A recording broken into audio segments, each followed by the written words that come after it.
Remember feeling that way? That's a year that will not come. That's just, I can't even imagine life in 2013. And we've turned the calendar now, and it's here. It is your year. So it's really important that you realize it is your year and that you're going to claim this year for what it is. You've had a bullseye on 2013 from the time you realized. And that arrow's been traveling for a long time. And it has now hit the target. But your year should not be condensed to one day. Your year is more than June 7th. It's got to be more than that. So I'm going to let you in on a little secret from the adult world. And that is that at some point, we stop asking each other how old we are. You do that now. And it doesn't, it's no big deal to ask somebody how old are you. But after you go through your college years, you stop doing that. It's not cool anymore to ask people how old they are. So here's our code. This is the adult code. I'm letting you in on a little secret. The adult code to find out how old you are. When did you graduate? That's what we say. We do. You ask your parents. We do. We say, when did you graduate? We never mean college. Never. The reason that we never mean college is that it's different for everybody. There's some people who didn't go to college. Some people who took a couple of years off before they went to college. Some people made it through in 3 years, and some people it took 5. So we never mean that. We mean high school. Because we know that everybody starts at age 6 and finishes at age 18, give or take a few months. Some people finish at 17, but most people finish at 18. So what we're really asking is, when were you 18? Now, if it's really important for me to know exactly how old you are, I can just count backwards. Like, I can tell you that I graduated in 73, and you can figure that out. But here's how we do that. When I ask somebody, when did you graduate? And they say, 86. Okay, I know some things. It sort of sets us socially. I know that I was a part of the Vietnam generation. That I had a brother who experienced the lottery, the draft lottery. Did you know that's what they did? Every January 1, somebody, like in a lottery, would pull birthdays out of a bowl until all days of the calendar were pulled. The closer your birthday was to in the top numbers, the closest, your bigger chance of being drafted and going to Vietnam.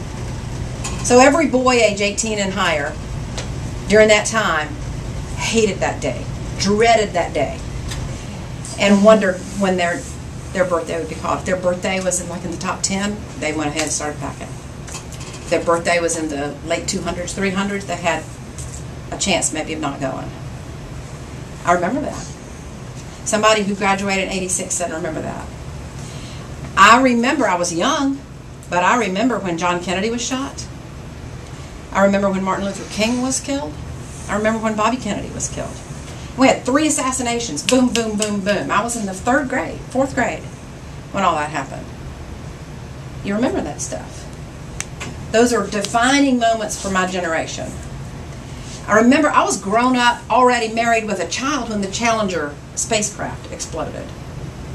So somebody who was born or who graduated in 88, that was a defining moment for their generation. Now for you, you're going to be saying 2013. And somebody who tells you 2027, then you're going to think, oh, I remember 9/11 and that person wasn't even born. So you're going to have those things too. Now, that does not mean we can't be friends. One of my best friends is 34. Doesn't mean we can't be friends. What it means is we have different things in common. We have, my music is not their music. I don't even remember the music of the 80s because my children were young and I was so busy raising children that I didn't have time to memorize lyrics. But you play something from the 70s, you put on some Beatles or James Taylor or Carole King or the Eagles or some of those, and I can sing every word. And you'll be the same way. When your music is on the oldies list, and it will be there. It's a sad day when your TV shows go to Nick at Night. It is. My daughter experienced that. My daughter is 30, and when Friends moved over to Nick at Night, she was distraught. Like, that is not an old show. Yeah. My students don't remember it being live. Well, so that's how we do that. We figure those things out by when did you graduate.